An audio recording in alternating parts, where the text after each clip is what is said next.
essa palestra que eu vou dar, ela é um pouco mais ampla, porque ela vai envolver arqueologia, geociências forense, meio ambiente e a preservação de monumentos históricos, que eu falo no curso, mas rapidamente. Agora eu vou dar alguns exemplos para vocês entenderem por que a geofísica vem se tornando tão importante como uma ferramenta para o estudo da preservação desses monumentos, né? Então, como eu falei, a geofísica, principalmente a geofísica aplicada, a gente sempre, o grande foco foi a exploração, né? Obviamente, de hidrocarboneto, geotermal, mineração, associada à engenharia. E quando a gente fala de meio ambiente, a geofísica está muito voltada a questões ambientais fortes, como vulcanismo, né, terremoto, tsunami, deslizamento de massa. E aí a gente não vai falar nisso hoje, né? Na realidade, ela é uma área muito ampla e ela está ficando cada vez mais ampla com o avanço das técnicas geofísicas, né? Esse avanço é impressionante e o custo também vem caindo, o que facilita a aplicação da geofísica em várias áreas, né, relacionadas ao meio ambiente, por exemplo. Então, nos últimos anos, a aplicação desses métodos geofísicos, levantamento arqueológico, geociências forenses, meio ambiente, preservação de monumento histórico, além de avanços, né, na instrumentação geofísica e tecnologia de computação, permitiu que os geofísicos realizassem levantamentos de altíssima resolução em diferentes áreas, né? Então, o avanço, não só dos equipamentos, mas no processamento desses levantamentos, melhorou bastante a aplicação dela, né? E na arqueologia, ela é muito importante porque a gente está falando de monumentos históricos, né, de igrejas antigas, de palácios antigos, e monumentos que você não pode tirar um pedaço para analisar, por exemplo. Né? Por exemplo, eu trabalho com geoquímica. Uma das coisas que a gente faz foi se adaptar e usar quantidades mínimas. Né? No meu último trabalho que eu fiz agora, eu usei durex para coletar amostra, né? Para você não tirar pedaço, porque senão você danifica o monumento. E a geofísica é uma técnica não destrutiva, né? Então ela é muito interessante. Para você poder... Ela é melhor do que as diversas áreas físicas e químicas, né? O petrológica, por exemplo. Então é muito interessante o uso da geofísica como uma técnica não destrutiva. Na arqueologia, não é... Por exemplo, a gente aqui no Brasil não tem nem tanto problema, né, arqueológico, mas eu lembro, né, alguns anos atrás, quando a gente teve as Olimpíadas de Atenas, né, na Grécia,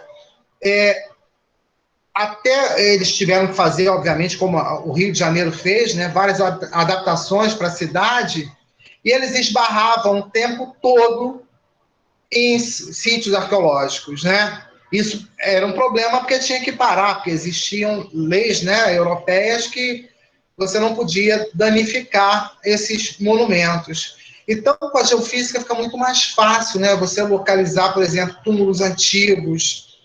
E na Inglaterra, ano passado, retrasado, foi encontrado o túmulo de um dos reis, que há muito tempo se falava dele, até da aparência dele, e de repente, usando o método geofísico, conseguiu identificar onde estava o corpo e desmistificou um pouco a aparência dele, né? Achavam-se que ele tinha vários problemas de coluna e tudo mais, e não tinha. Na verdade, ele era um cara alto.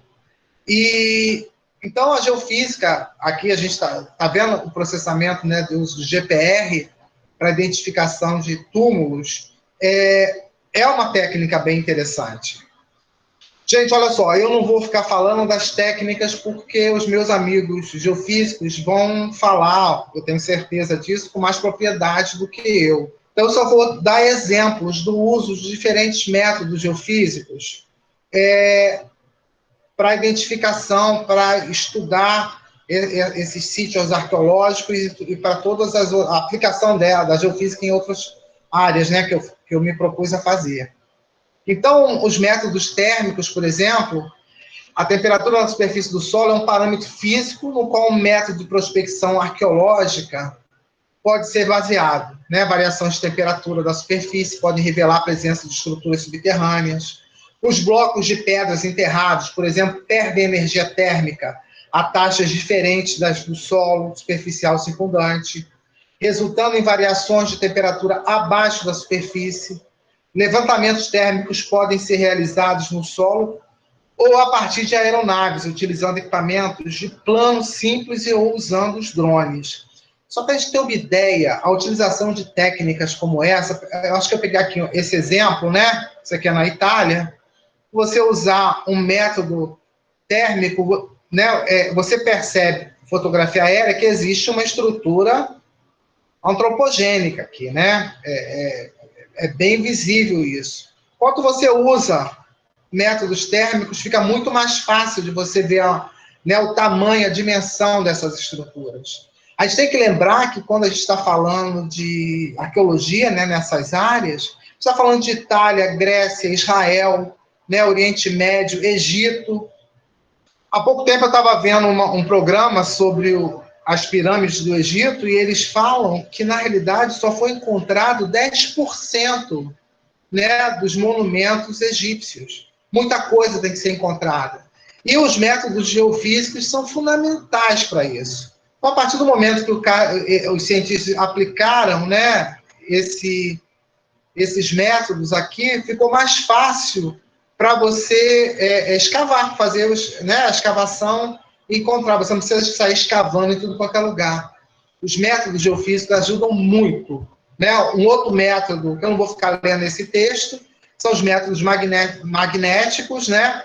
Eu peguei alguns exemplos aqui no Egito, no Cairo, onde eles fizeram um levantamento, né, ali no entorno, até mesmo naquelas regiões onde você tem as pirâmides mais conhecidas, né, no Vale dos Reis, ali no Egito, você encontra a todo momento novas edificações.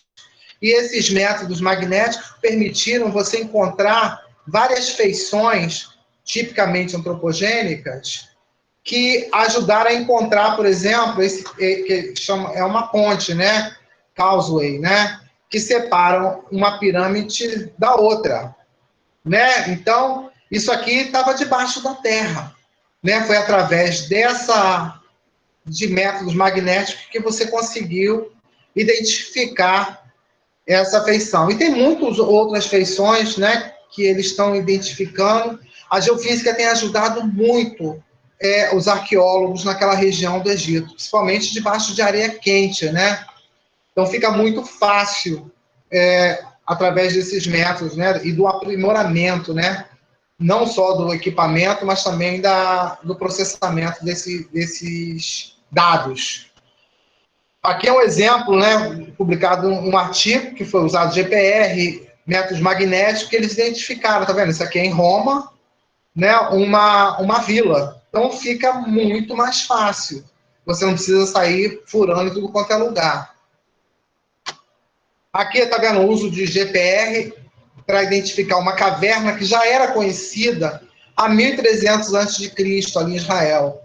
Em Israel, a geofísica tem ajudado muito, né, em definição de cidades antigas. Eu vou mostrar mais à frente alguns exemplos que vocês vão ver que o processamento em si desses levantamentos tem ajudando muito. Isso aqui é uma caverna, né, na cidade bíblica de Nisa, né, e ela era bem conhecida já há muitos anos e tinha sido perdida. Com o método GPR ficou mais fácil de você achá-la. Esse aqui é o que o Paulo estava falando, né? O LiDAR. Esse equipamento é um dos equipamentos mais interessantes, né?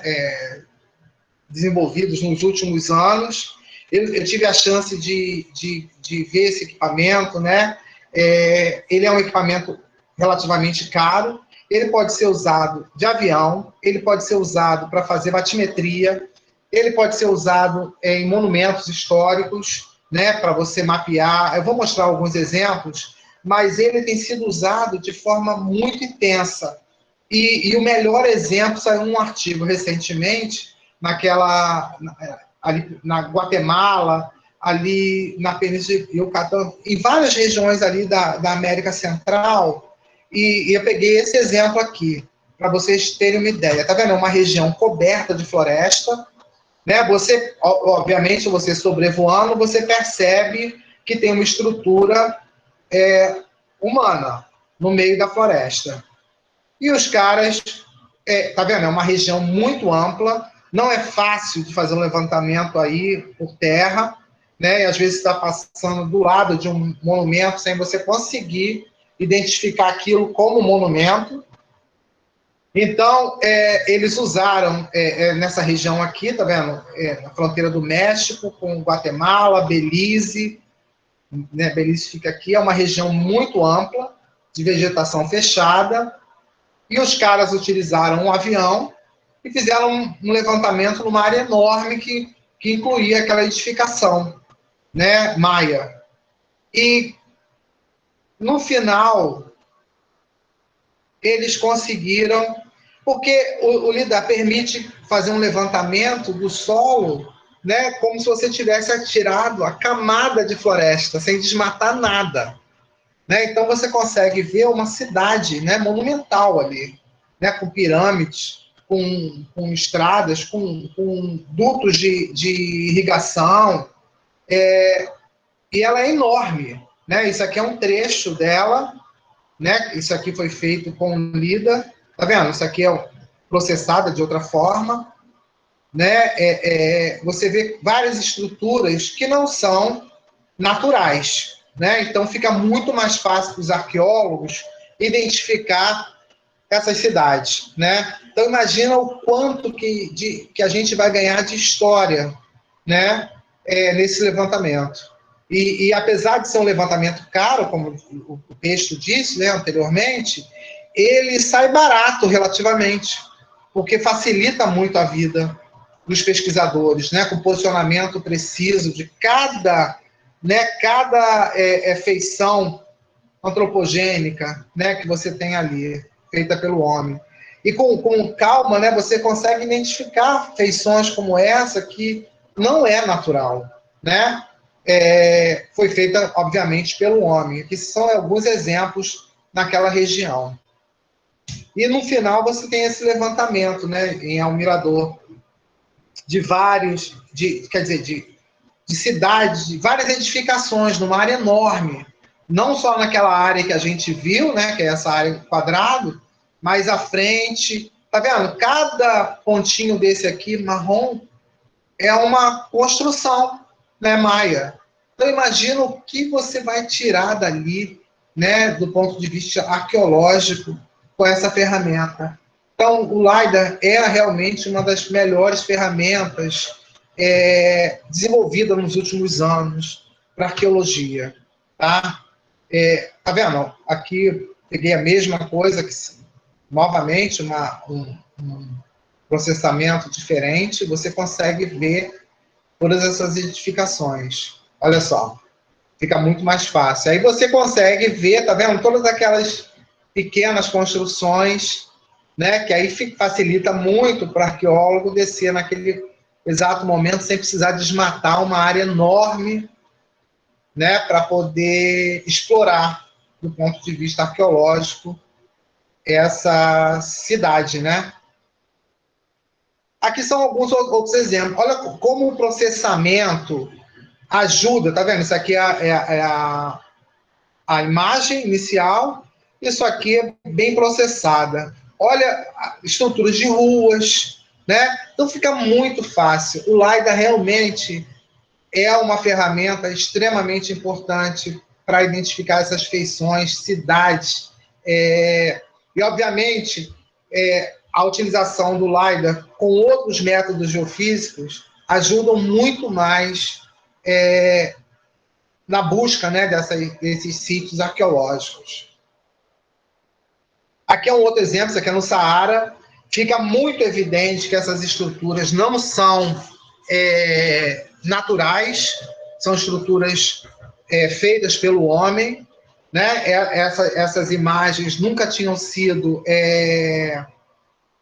vistas antes, né? Nenhum outro método conseguiu, porque justamente pelo fato do LiDAR te dar uma imagem em 3D, fica muito mais fácil de você identificar qualquer estrutura no solo, né? Então, dessa forma, eles conseguiram delimitar isso aqui. Isso aqui, novamente, é uma área que vai ser explorada, né, no futuro próximo, mas ela já evidenciou, né? O equipamento já evidenciou. Outro método bastante interessante são os métodos elétricos, né, que, novamente, você usando fotografia aérea, você percebe um ressecamento nessa... São áreas agrícolas. A gente está falando, novamente, de Itália, de Espanha, Portugal. São civilizações muito antigas, né? E muitas dessas cidades antigas estão soterradas, né? E para você buscar, né, você precisa desses métodos geofísicos. E aqui é um exemplo de uma vila, né? Aqui no caso é na Itália, né? É uma vila romana. Aqui uma tomografia elétrica relativa a 1 metro de profundidade. Você passando em cima, né, daquele aqui, você nunca iria imaginar que embaixo do seu solo, né, agrícola, você teria uma construção romana, né? Aí quando você começa a escavar, fica muito mais fácil, né, de você chegar num ponto certo, sem sair escavando o terreno inteiro, porque nem pode, né? Seria economicamente inviável. Então, os métodos geofísicos ajudam bastante. E essa aqui, essa vila romana, ela é extremamente bem preservada, você consegue ver até os dutos, né, de água. Então, o método geofísico, e você consegue ver isso na geofísica, o que é muito legal. Aqui é um dos monumentos históricos mais famosos, né, que é a cidade de Petra. Essa aqui talvez seja a construção mais famosa dela, mas na realidade são dezenas que você tem ali, né? São túmulos e muito mais. E aqui eles começaram, novamente, isso aqui ficou esquecido durante muitos anos. Quando ela foi novamente descoberta, os arqueólogos começaram a fazer vários levantamentos. Com o avanço, né, dos métodos geofísicos, foram feitos vários levantamentos aqui na frente, na igreja. Aqui a gente vai ver a associação de mais de um método, né? Aqui métodos elétricos, aqui na frente, você vê uma feição como se fosse um vale, né? Na frente dessa igreja. Tá vendo? Você vê que eles foram feitos como se fosse uma cebola, né? Em camadas, esse levantamento. E aqui eles usaram LiDAR para mapear toda a fachada da igreja. Então, eles estão usando vários métodos geofísicos para poder entender melhor essas construções, ver o que está por trás, né, de alguma dessas construções. O Arthur deve ter falado, né, do SciScansonar. Ele é uma ferramenta usada principalmente na arqueologia marinha. A gente pode imaginar, né, o comércio que existia ali entre as ilhas gregas, Itália, né, norte da África, onde você tinha obviamente, vários navios afundaram, e existem vários sítios arqueológicos submarinos, né? Um dos setores, uma das áreas mais importantes da arqueologia é justamente a arqueologia marinha. E o SciScansonar é uma das ferramentas mais importantes, né? Porque fica mais fácil de você identificar, tá vendo? Aqui é um naufrágio, né? E aí sim você pode fazer mergulho, que não dá para ficar mergulhando no Mediterrâneo inteiro para achar naufrágios de sítios arqueológicos. Né? Então, aqui a gente vê várias ânforas, né, que transportavam azeite, vinho, né, e outros produtos naquela região do Mediterrâneo. Né, para você achar navios antigos, navios da Segunda Guerra Mundial, navios da Primeira Guerra Mundial, navios mais antigos até. O site Scansonar vem se tornando uma ferramenta cada vez mais fácil de ser usada, mais barata, menor, né? Então fica mais fácil de você identificar, você consegue ver estruturas que eu lembro quando eu comecei a estudar, fazer um curso de especialização em geofísica, a gente não tinha, né, um processamento a esse nível, né? O material era em papel, então você não te permitia esse processamento. Agora não, agora você consegue identificar feições extremamente interessantes, que ajuda bastante a arqueologia marinha. Uma outra área que a geofísica vem sendo muito usada é a geociências forense.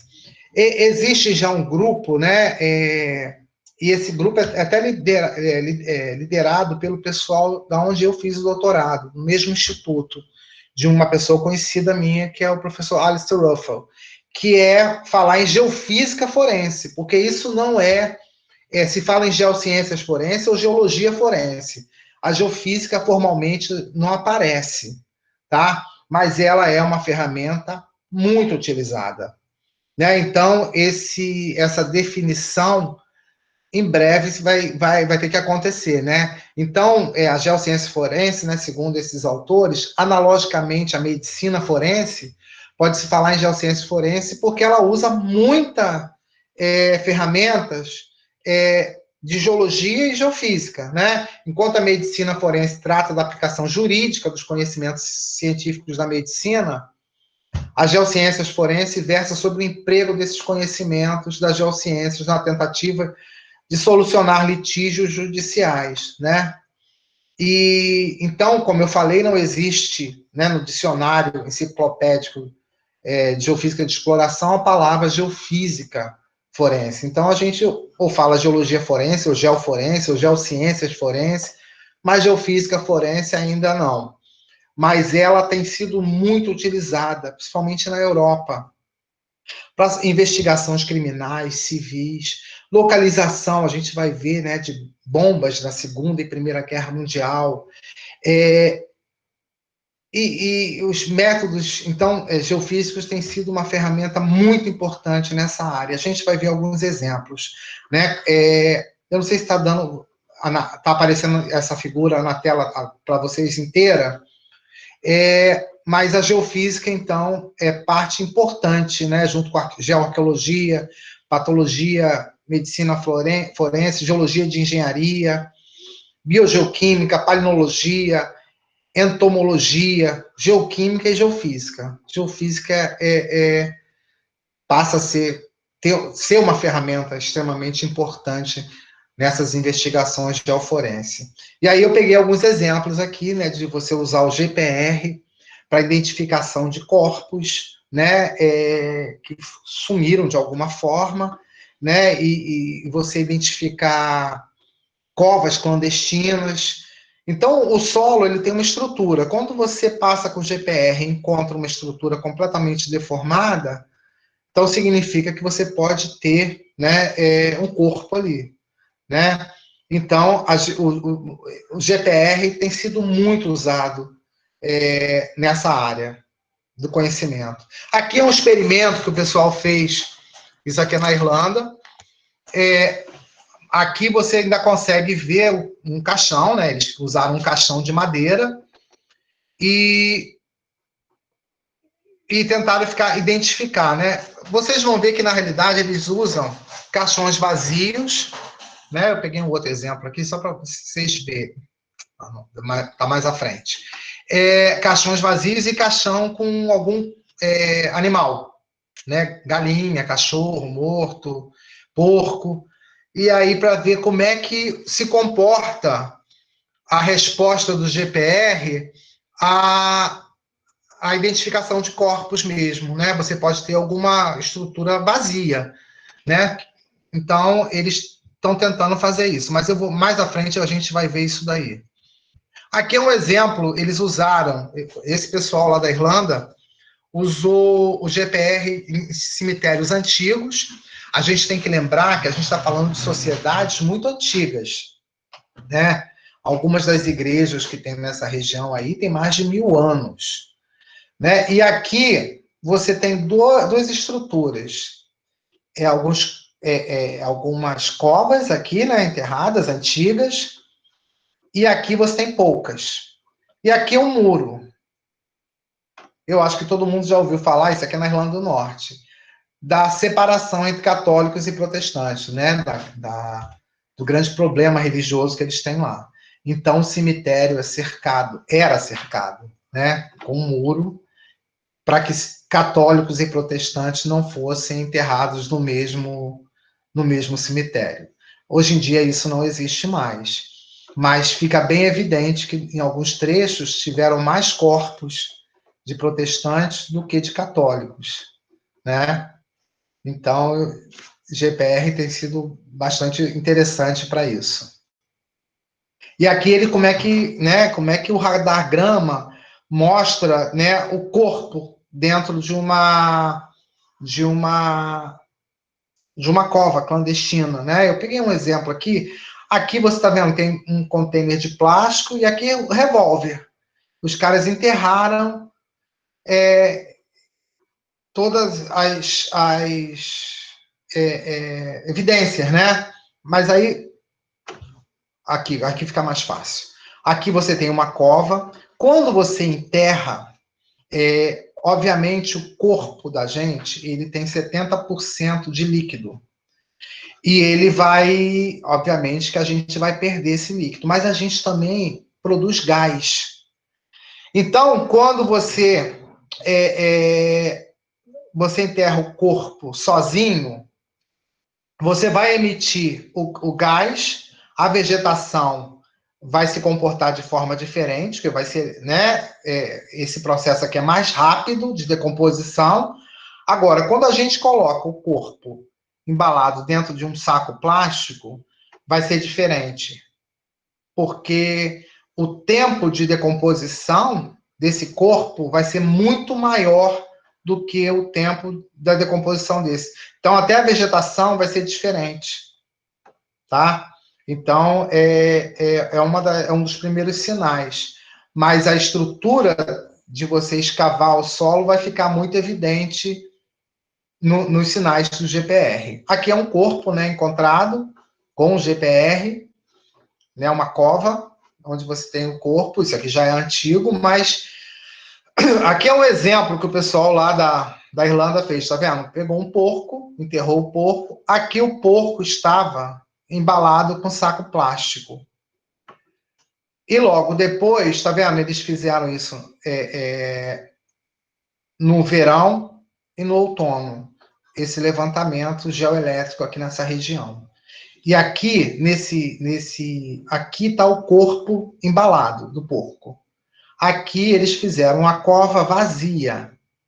E aqui o corpo do porco sem nada, né? Então a decomposição é mais rápida. Então o sinal vai ser mais forte durante um tempo maior, né? E aqui vai ser menor. Aqui o site Scansonar, só para a gente ver, né, a qualidade do site Scansonar na identificação de corpos. Ele foi usado, eu não sei se vocês lembram, quando aquele avião da Air France, né, caiu no mar, aqui no Atlântico Sul. O site Scansonar foi usado para encontrar corpos, para encontrar parte do avião no fundo do mar. Isso aqui são corpos não só no oceano, mas também em lagoas. Então é muito comum você utilizar o site Scansonar e você consegue ver literalmente o corpo, né? Então é um método, como se você tivesse tirado uma fotografia do fundo, né? Somente em lagos, que a água é muito turva. E aí você encontra não só isso, mas aviões, submarinos, com uma qualidade, né, de imagem perfeita. Isso vem melhorando anualmente, né? A geofísica aplicada às questões ambientais, você pode usar vários métodos, né? Como gravimetria, magnetometria, potencial espontâneo, resistividade, eletromagnetismo, GPR, radioatividade, sísmica de refração, de reflexão, geotermia, e é usado para um monte de questões ambientais, tá? Pode ser usado mais aplicável, pode não ser muito aplicado para algumas áreas, mas ou a aplicabilidade é limitada. Mas esses métodos estão ajudando cada vez mais a gente. E aqui eu peguei alguns exemplos, né? Uma da utilização, né? Um dos métodos usados no meio ambiente é o GPR, para identificação de cunha salina, né? Por exemplo, na Europa, eles têm um problema muito sério com questão de água.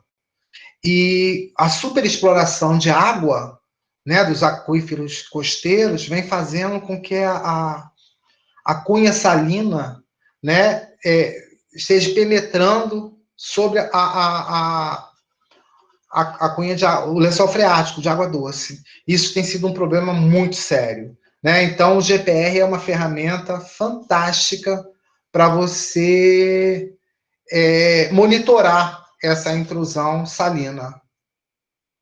Para você também identificar o nível de água do lençol freático, é uma ferramenta, né, bastante importante. A gente já teve até teses de doutorado no nosso departamento, onde o pesquisador identificou, né, ali em Itaipuaçu, o lençol freático. Então, é uma ferramenta extremamente importante. Para mapeamento de contaminação, essa contaminação pode ser por postos de gasolina, pode ser por cemitério. Um dos problemas mais sérios que a gente tem no mundo, né, são os a contaminação provocada por cemitério, né? Como eu já tinha falado, o nosso corpo produz 70% do nosso corpo é líquido, né? Então, esse material chama necrochorume. Ele é um material altamente tóxico, né? Ele é contaminado, ele traz toda a nossa história de contaminação por metais, por tudo, está ali dentro desse líquido, e, obviamente, ele vai para o lençol freático nas áreas de cemitério. Então, isso é um problema ambiental seríssimo. Então, o GPR pode ser uma ferramenta para você monitorar essas plumas de contaminação. E até mesmo quando você faz tem um programa de remediação na área, você continua monitorando com o GPR para ver essa contaminação residual. Aqui a tese do Lucas, que faz parte, a monografia do Lucas, que eu espero que seja publicado até o final desse ano que vem, no máximo. A gente usou o site Scansonar para monitorar lixo no fundo da Baía de Guanabara. E a resposta foi muito mais surpreendente do que a gente estava imaginando, né? A gente monitorou uma área pequena, que é a área do Porto de Niterói, e a gente encontrou, só no entorno do porto, mais de 350 pneus, por toda a área. Durante muito tempo, a gente sempre achou que pneu era uma estrutura inerte, que quimicamente não iria liberar nenhum produto químico. Só que isso é errado. Na realidade, ele tem uma troca com a água constantemente. E ele libera, né, uma quantidade de substância muito grande. Essa área aqui, quando eu estou falando de 350, mais de 350 pneus, eu não estou incluindo essa área aqui. Isso aqui a gente tem tanto pneu que a gente não conseguiu contar. Então, a gente chama essa área de mar de pneus, de tanto pneu que tem. Talvez tenha mais de 500. Obviamente, eu só peguei um pedacinho, né, do site Scansonar, mas é um volume muito grande, Então, é um problema ambiental sério. A gente identificou barcos afundados, traineira, né, afundada, barcos menores, uma quantidade enorme de lixo no fundo da Baía de Guanabara. Então, a gente que sempre monitorou o lixo nas praias, o lixo sempre foi um problema nas praias, o lixo também é um problema dentro d'água, né, no fundo da Baía de Guanabara. Isso altera troca de gases, isso é um problema seríssimo ambiental, tá? O LiDAR é uma ferramenta muito interessante, principalmente para monitoramento de barragens. A gente tem um problema sério, que é essa grande quantidade de barragens de mineração, principalmente no estado de Minas Gerais, mas na Amazônia também. A gente, né, nos últimos anos, a gente viu o rompimento de 2 barragens que causaram talvez os maiores desastres ambientais que já tenham ocorrido no Brasil, né? E, obviamente, existem vários métodos de monitoramento, mas pelo fato do LiDAR ser um pouco caro, ele talvez não tenha sido tão empregado, né? Mas ele precisa ser, porque é uma das ferramentas mais interessantes. Como eu falei, eu já tive a chance de ver esse equipamento de perto e ver os resultados deles com o pessoal lá da Irlanda. E qualquer deformação mínima que ocorra, o LiDAR detecta. Eu estou falando de coisas milimétricas. Então, o LiDAR pode ser uma ferramenta muito importante e fundamental no monitoramento dessas barragens. Como eu falei, elas podem provocar desastres, né, com mortes, mas também com ambientais muito sérias, né? E aqui é o exemplo da barragem, né, do rompimento da barragem de Fundão, que ele foi maior do que, do ponto de vista ambiental, do que o outro, mas o outro, obviamente, teve mais mortes, né, o segundo rompimento. Mas esse aqui, do ponto de vista ambiental, afetou uma região muito grande do litoral e da plataforma continental do Espírito Santo.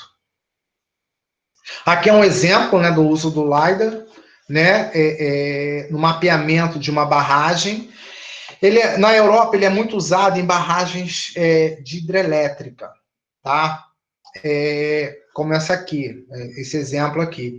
Mas ele é interessante porque qualquer deformação, qualquer modificação que aconteça nessa barragem, o sistema entra em alerta. Então, como eu falei, é uma ferramenta muito importante. Aqui esse equipamento, né, o LiDAR, e aqui uma dessas barragens, que é aquela que eu mostrei. E ela pode ser usada, como eu falei, né, em levantamentos batimétrico de detalhe, a montante da represa. Pode ser usado para escaneamento, né, de rochas e falhas, qualquer modificação nas rochas, qualquer falhamento, ele pode detectar, e levantamentos batimétricos, né, jusantes da represa. Então, é uma ferramenta fantástica, né, que eu acho que é fundamental que no futuro próximo a gente tenha um equipamento como esse. Não só de barragem, né, de coisa, mas nas áreas de mineração também, porque você pode também ter deslizamento dentro da zona de mineração, exploração de carvão, ferro, e por aí vai, né, porque é uma estrutura antropogênica, que você remobiliza um volume de material muito grande. Aqui é um exemplo disso. E o LiDAR seria fundamental, né? Aqui eu coloquei um exemplo, tá vendo? Isso aqui é um mapeamento de um trecho de uma zona de mineração. A gente está vendo um bloco muito grande, mas quando você dá zoom, você consegue ver detalhes,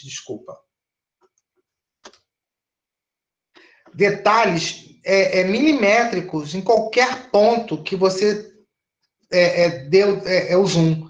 Então, é uma ferramenta realmente fundamental no monitoramento dessas zonas de mineração e de barragem de restolho de mineração. Aqui é um exemplo, tá vendo? Ele detecta qualquer movimento, né? Então o sistema já entra em alarme, né? Já causa um alarme aí. Aqui é um exemplo dele sendo utilizado uma zona de mineração. Aqui, só para a gente ver o tamanho, o detalhe, né, do LiDAR, a precisão desse equipamento, ele foi usado, isso aqui é Nova York, a ilha de Manhattan, isso aqui eram as Torres Gêmeas, depois do atentado. Eles usaram o LiDAR para estimar o volume de material que teria que ser removido daqui. Então, só para a gente ter uma ideia obviamente, da área, do tamanho, né, da área impactada por esse ataque terrorista. Então, e você vê o detalhe dos prédios, né, de janela. Então, o LiDAR se tornou um equipamento extremamente... Gente, essa foto aqui fui eu que botei, obviamente, não foi esse usado aqui, né? Foi o de avião. E aqui, só para a gente ter uma ideia, né, da importância do LiDAR, isso aqui é uma das regiões mais bonitas do sul da Inglaterra, um ponto turístico importante, que é as falésias de Dover, na Inglaterra. Essa região ela é extremamente bonita, a gente está vendo um trecho dela, né, mas em alguns trechos você tem hotéis, pousadas, né? Isso aqui é um exemplo, na beira e tudo mais. Só que a gente está falando de uma área que sofre uma subsidência muito forte, que a gente tem que lembrar que na última glaciação, o norte da Escócia estava sob 3 quilômetros de gelo, né? Então, obviamente, aquela região estava mais baixa, por causa do peso do gelo. Com a retirada do gelo, né, nessa fase atual, interglacial, você está tendo um ajuste, né, um ajuste isostático aí. Então, essa região sofre uma subsidência, fazendo com que haja um processo erosivo, né, ou de subida do nível do mar muito forte nessa região toda. Então, fazendo com que haja vários deslizamentos de massa, tá vendo? Você tem, por toda aquela região, você tem deslizamento de massa. E torna essa região tão perigosa, porque os turistas, quando chegam próximo, eles gostam de chegar na borda, né? E aí, o que eles estão usando? O LiDAR, novamente, para poder monitorar qualquer deformação, para eles justamente isolarem aquelas regiões que, porventura, possa apresentar maior chance de deslizamento de massa.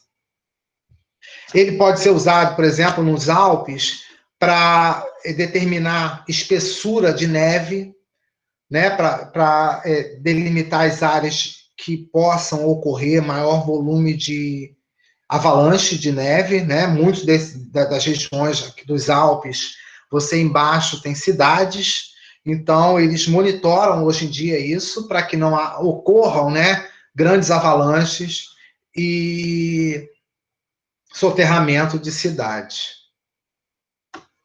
E agora essa parte de preservação de monumentos históricos. Como eu falei, essa é uma área extremamente importante, principalmente na Europa, né, nos continentes onde não só na Europa, aonde você teve civilizações mais antigas, né? E eu peguei alguns exemplos aqui no Brasil, as estátuas de Aleijadinho, elas deveriam estar dentro de museu, e aqui a Acrópole, né, na Grécia, em Atenas, e a Esfinge no Cairo. Quando a gente pensa em intemperismo, né, quando a gente está falando de rocha, a gente é capaz de passar a vida inteira olhando, por exemplo, para um pão de açúcar e perceber que não houve modificação nenhuma. A gente tem que lembrar, quando a gente estuda intemperismo, que intemperismo é como se fosse uma escada, um degrau, né? A rocha vai descendo degraus, aos poucos. Como que se dá essa descida? Essa descida pode ser variação de temperatura, pode ser poluição, pode ser uma série de fatores, variação térmica forte, que pode provocar a quebra da rocha, a quebra da estrutura da rocha, né? Então, você tem a necessidade de preservar esses monumentos. E só para a gente ter uma ideia, isso aqui é uma estátua da cidade de Colônia, na Alemanha. Isso aqui, gente, tem 20 anos de diferença entre essa imagem e essa. Só para a gente ver o efeito da chuva ácida. Então, a degradação desses monumentos é muito forte, é muito rápida, né, quando eles estão expostos ao tempo. E, além disso, como eu falei, uma estátua, ela tem seu tempo, porque a gente está falando de rocha, né? E a Europa, você tem muito dessas estátuas feitas pelos grandes artistas, né? Renascentistas e por aí vai.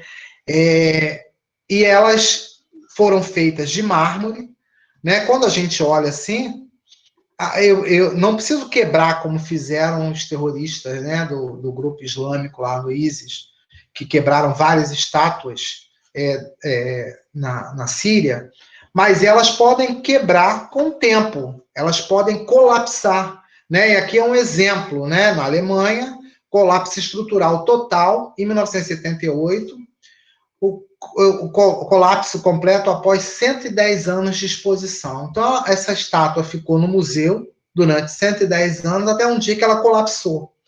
Isso é um problema, porque você tem na Europa, nos museus, várias estátuas importantíssimas, né, que elas podem colapsar a qualquer momento, porque o processo de intemperismo começa a partir do momento que você tira um bloco de pedra, né, de rocha, né, pedra depois que ela foi modificada pelo homem, de rocha da pedreira. Quando você começa a modificar, o processo de intemperismo já está atuando, né? Imagina que você usava ferramentas que provocavam microfraturas na própria rocha.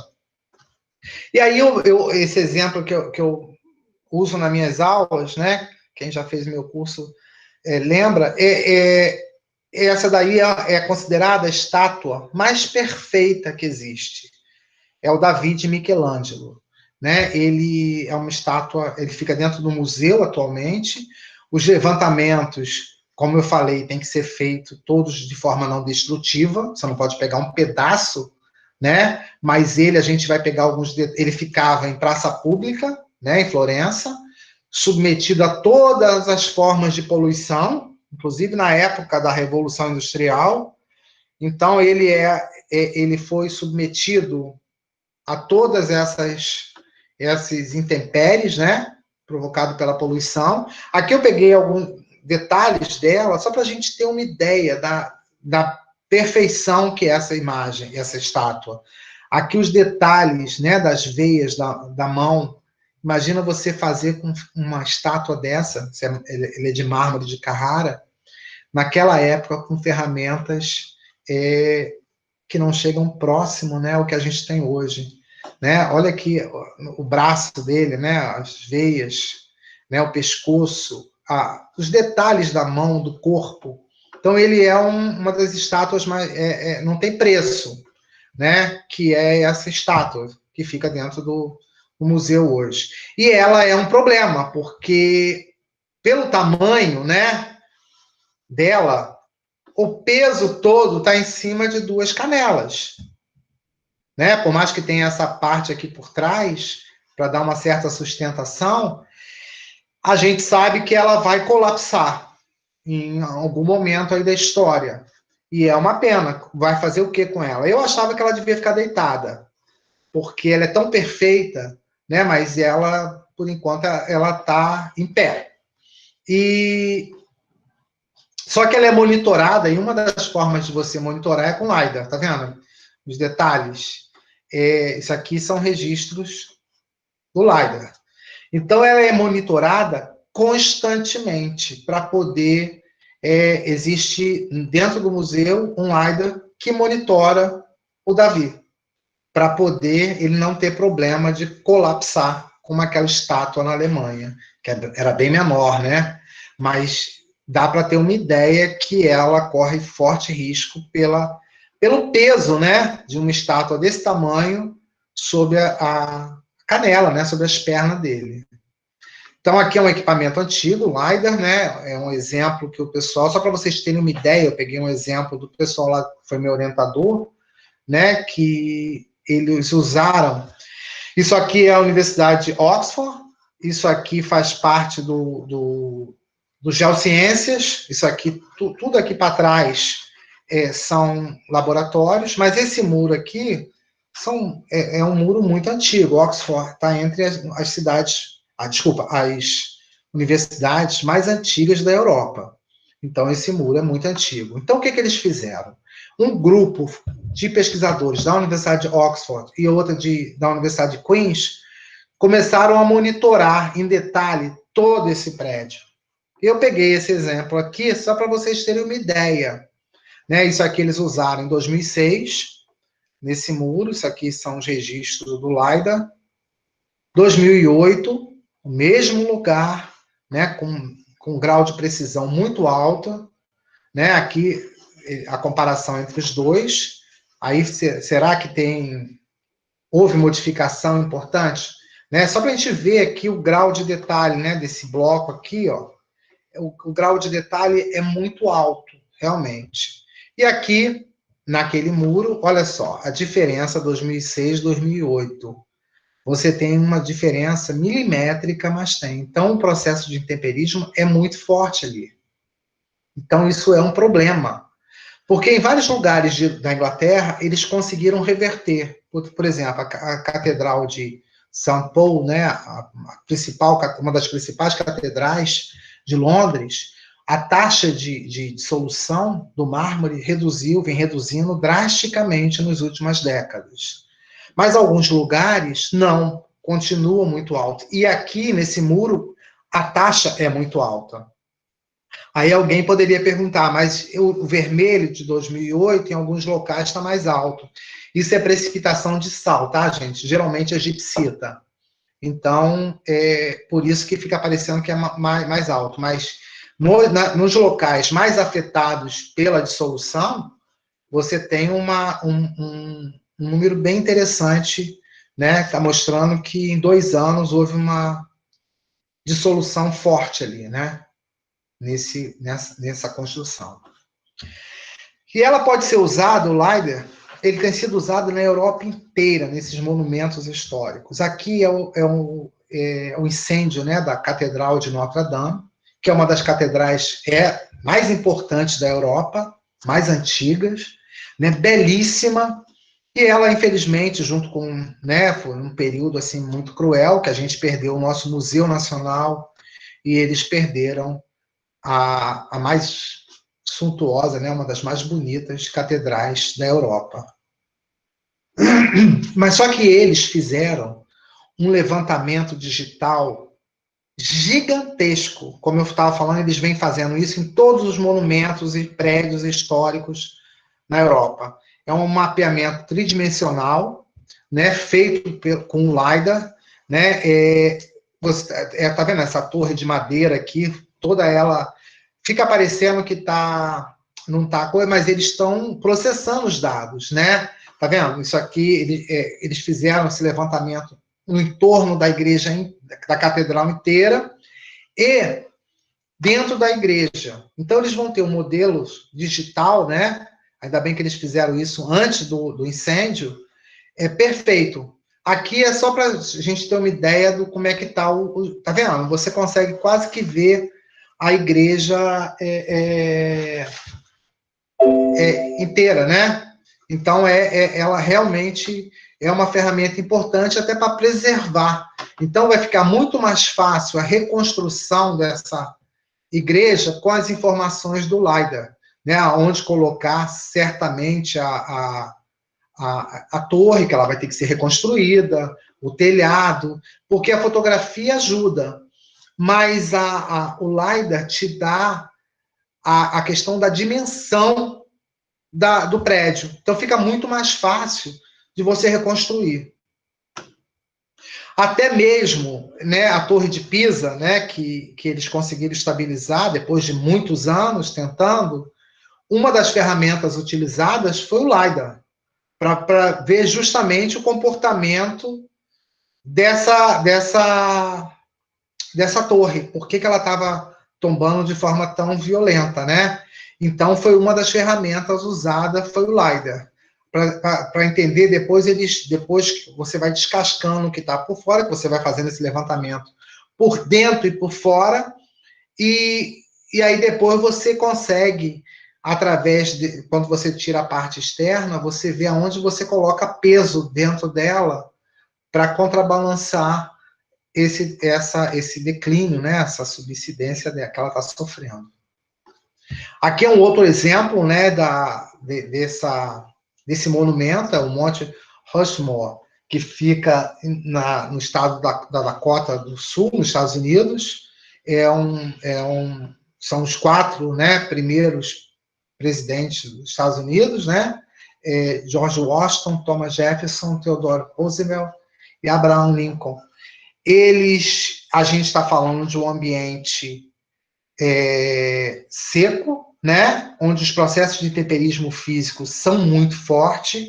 Então, obviamente, eles passaram LiDAR, parece uma fotografia, e eles monitoram esse monumento, porque sabe que um determinado momento da história ele pode quebrar, uma parte dele, né, cair algum pedaço. E aí, como reconstruir? Então, essa ferramenta pode ser uma ferramenta extremamente importante no monitoramento desse monumento, que é extremamente importante nos Estados Unidos. O método térmico também, ele pode ajudar. Isso aqui é a grande pirâmide do Egito, né? Esse método térmico está vendo anomalias térmicas em alguns pontos. Isso é extremamente importante para quê? Para preservação, porque a gente está falando de uma pirâmide onde as taxas de intemperismo são muito altas, né? É violento lá, não só por estar dentro né, ser uma região de deserto, onde o intemperismo físico, o intemperismo de sal é forte, mas a gente tem que lembrar que isso daí está do lado da cidade do Cairo, né, que é uma cidade muito poluída. Então, os agentes de intemperismo são muito fortes. E então você tem que monitorar tudo no entorno de um monumento mundial como são essas pirâmides. E uma das formas de monitorar é o monitoramento térmico, para você ver o comportamento da rocha, para ver a aceleração ou não desse processo de intemperismo. Aí, gente, existem vários outros. A gente tem que lembrar que aqueles monumentos, prédios históricos da Itália, da Espanha, de Israel, eles se localizam, né, essas cidades históricas se localizam num local que tectonicamente é muito instável. Né? Você tem tremores de terra, de vez em quando você tem tremores de terra na Itália, que você perde um grande número de monumentos e prédios históricos. Então você usa o GPR que é uma ferramenta, até prédios modernos, pontes modernas, ele é usado até para você estimar, quando você, por exemplo, na Europa se faz muito isso, nos Estados Unidos também, que você paga uma empresa para asfaltar uma estrada, você usa o GPR para monitorar a espessura do asfalto. Você não precisa ficar fazendo buraco no asfalto para ver a espessura. Você usa o GPR, fica muito mais barato, né? E então você usa para poder ver falhas estruturais, você usa até para conhecer, para ver o que está dentro das colunas, né? Desses monumentos e prédios históricos. Então, o GPR realmente é uma ferramenta bem interessante, né? Junto com outros equipamentos, né? Que eu falei até então.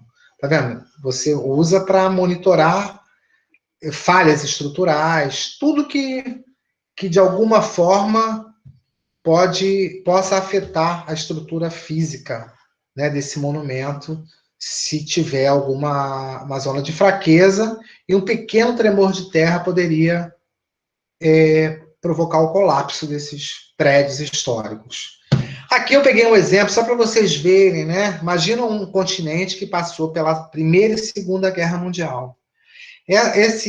Na Europa, na França, Alemanha, Inglaterra, você a todo momento encontra uma bomba que não explodiu. Só que essa bomba está armada, né? Então, qualquer coisa que você faça de forma errada, qualquer construção, você pode provocar explosão com morte de pessoas. Então, hoje em dia se usa GPR, se usa magnetometria, se usa vários métodos geofísicos na localização dessas bombas. Então, é uma ferramenta muito interessante, que ajuda a não acontecer isso aqui. Por exemplo, isso aqui é uma plantação na Alemanha, e de repente, do nada, pode ter sido, não morreu ninguém nessa explosão, mas foi obviamente uma explosão subterrânea de uma dessas bombas. Mas se tivesse passando um trator, alguma coisa, alguém tivesse passando aqui nesse momento, teria morrido, né? Então isso é comum acontecer, sabendo que é uma cratera, né? Parece que caiu uma bomba aqui, mas não, foi uma bomba subterrânea que explodiu, e provavelmente da Primeira ou Segunda Guerra Mundial. Isso existe aos montes nessa região, então precisa ser monitorada. Ou por exemplo, Israel, isso aqui, eu peguei dois exemplos, né, de túnel. Esse túnel aqui, ele foi descoberto em Israel, né? Os palestinos usavam esse túnel para cruzar a fronteira, né? A faixa de Gaza e tudo mais. Então, com método geofísico, os israelenses conseguiram identificar e fechar o túnel. Isso aqui é muito comum na fronteira entre México e Estados Unidos, para transporte de droga. Novamente, foi usado, e os Estados Unidos usou um método geofísico para a identificação desses túneis. E eles usam o tempo todo, porque ao tempo todo você tem construção de estrutura como essa. Então, aqui são algumas referências.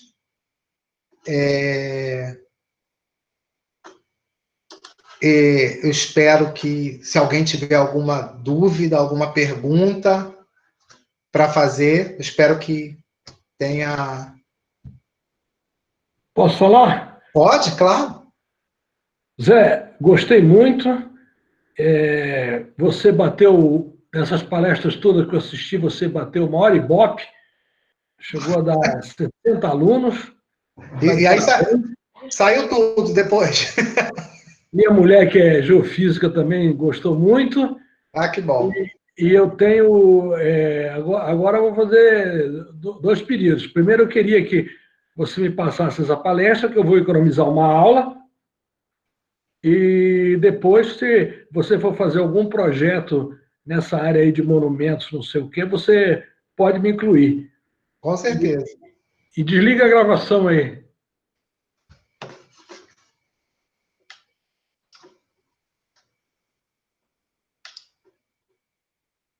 Quem é o Cleverson que estava comandando? É o Cleverson.